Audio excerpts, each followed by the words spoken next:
Is Xbox going to abandon the console? I've seen this claim from a lot of users across the conversation online.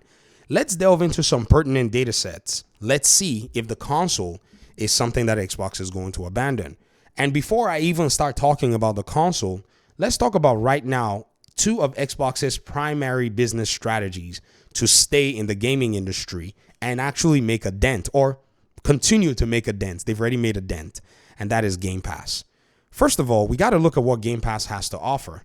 Game Pass offers gamers about $9,000 worth of video games every year. This was reported in 2023. You can go ahead and look at the article, look at the number. That's basically what I'm pointing to you guys.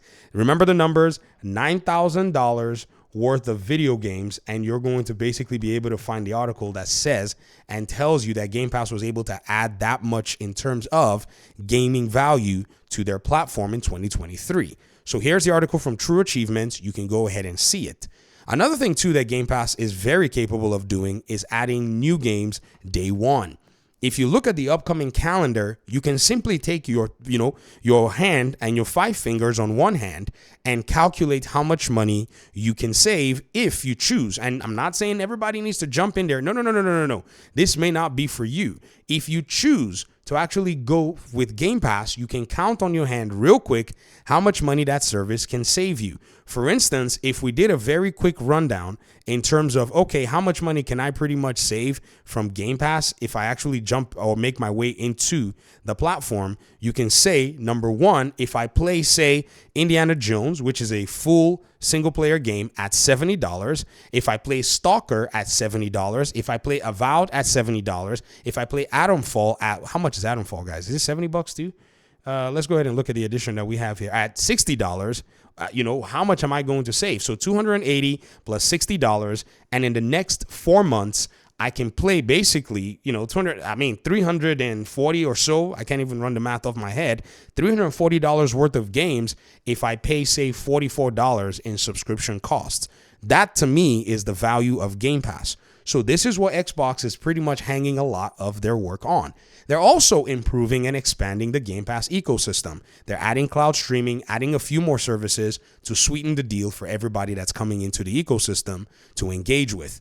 They're also basically doing things like selling a small SKU console, the Series S, to allow for people to be able to get in there and providing support across different devices to be able to access Xbox Game Pass via the, Amazon Fire Stick. If you have a Steam Deck, if you have one of these handheld devices or a laptop or a tablet or a Tesla or a fridge or a microwave or what the heck is a toaster, they want to support Game Pass on there.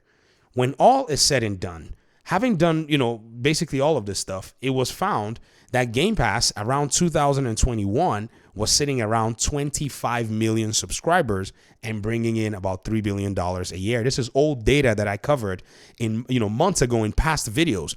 When this number was found, it was found by a publication from the Brazilian regulator. It wasn't like some kind of a leak that was intended, but when they published, because this is the country's, National Economic Council or Administrative Council anyways, and they published the data for the public. And that's when we got to see that Xbox was pretty much bringing in about $3 billion, $2.9 billion every year, and that made up about 30% of their company's games and service revenue, of which was about $12 billion at the time, excluding hardware sales. Interesting metric. Now, all that being said, I've made the point and the case, and everybody should know this, that Xbox is hanging its major, one of its major pillars is Game Pass, and the other one is putting, AAA games, AA games, and even third-party games day and date on the service. When you kind of take all this into account, you say, okay, so how does this have to relate with the consoles? Well, majority of Xbox Game Pass subscribers are on the console. Did you hear what I said? Majority of Xbox Game Pass subscribers are on the Xbox console. The reason we know this is from a small Statista report that actually pointed it out around 2022 in terms of the data and the numbers. It just literally shows it this way. It says Xbox Game Pass and Gold subscribers on console worldwide 2022 by service. And it says this, as of April 2022, Microsoft's Xbox gaming subscription services had nearly 34 million subscriptions through gaming consoles. The Xbox Game Pass was by far the most popular, having accumulated about 21.9 million subscribers on Xbox consoles. So you can take that from what Sarah Bond said, and you can split the difference and see exactly where the majority of Game Pass subscribers, which Microsoft has hedged its major business proposition on, actually lie.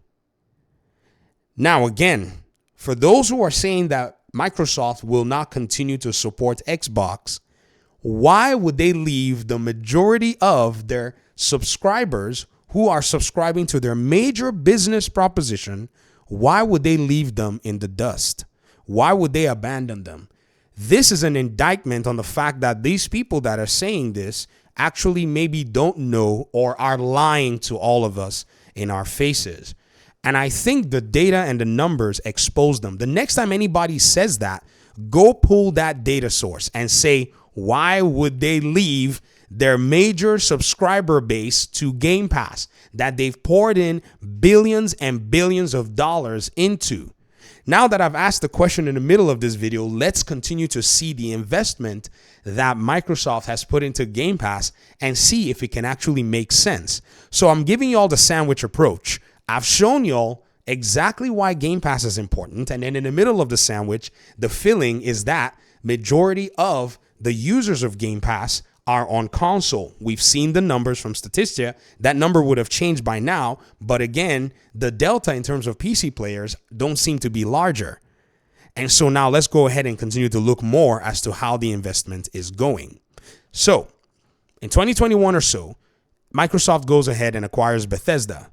They spend $7 billion. They put all Bethesda games on Game Pass. If they wanted to not support the consoles, why would they bother making this investment? Sure, they're pursuing other people outside of the console to come into their ecosystem, for sure.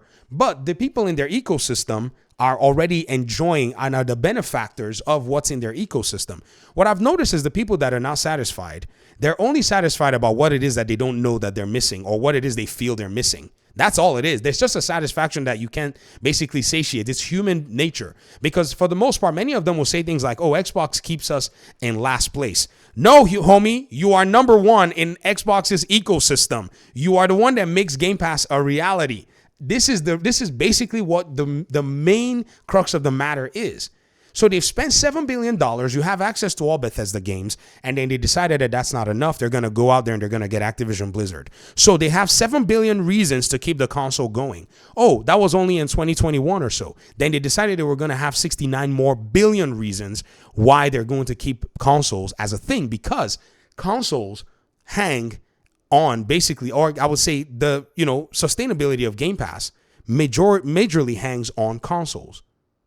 So why would they stop supporting consoles when this is the reality? Those of you who are PlayStation fans who bought a handheld device or a gaming laptop and you have Game Pass, we're still not even big enough to actually make up more than the console. So for you guys in the Xbox ecosystem, I have been fighting you to get this through your thick skulls that you're letting PlayStation hyperfans and fanboys gaslight you. Look at the data. Show them the data. Those guys are like vampires when it comes to sunlight. Data does not sit well with them. Just open up the website and say, now, if the major numbers within Game Pass are console players, then what's Microsoft going to, be thinking for them to abandon consoles? Even the freaking journalists, the talking heads, show them that data set and ask them the question. See what they do about it. Watch their .exe file actually glitch real fast, because there is no sensibility that they would do that, because Game Pass is giving Xbox the edge that it needs. It literally is the biggest problem that PlayStation was freaking out about when they unveiled to us in their leak that, the hack basically, threw out there, that it's because of the Game Pass initiative that Xbox has right here. It says it. Activision provides incredible strategic value across live service games, scaling mobile and PC storefront. And then it goes and says this right there. Post acquisition, Microsoft will put Activision games on Game Pass day and date. Do you know how they knew this? Because they did it with Bethesda. They didn't waste time. They literally started putting Bethesda games immediately on there. Activision, it took a little longer. But with Bethesda, they didn't waste time. So PlayStation knew that these guys were going to pour $79 billion into Game Pass. And they were basically sitting there going, okay, what are we going to do about it? So if PlayStation themselves were pretty much bothered by this, I wonder how you can let PlayStation fans who don't even care what PlayStation says to gaslight you in this regard. So I need to pin this video to the Video Game Fight School channel startup page for anybody who wants to basically argue against it. Go and argue against the numbers. Go and argue against the investment and see if it makes any sense. If you were in charge of Microsoft, you wouldn't even stop supporting the Xbox console. Why? The investors, the shareholders will fire your butt and tell you, get the flip out of here because you have no clue what you're doing. So if you won't do it, why would Phil Spencer do it? Why would those folk who are running Microsoft at the moment, why would they do it? So don't buy into the hype or the Kool-Aid that they're serving out here. Pay attention to what the numbers are saying. They're all out there for everybody who wants to see it. Thanks for watching the video, guys. Talk to me in the comment section. Appreciate you guys so much. Hopefully we'll talk pretty soon in another one. Peace out.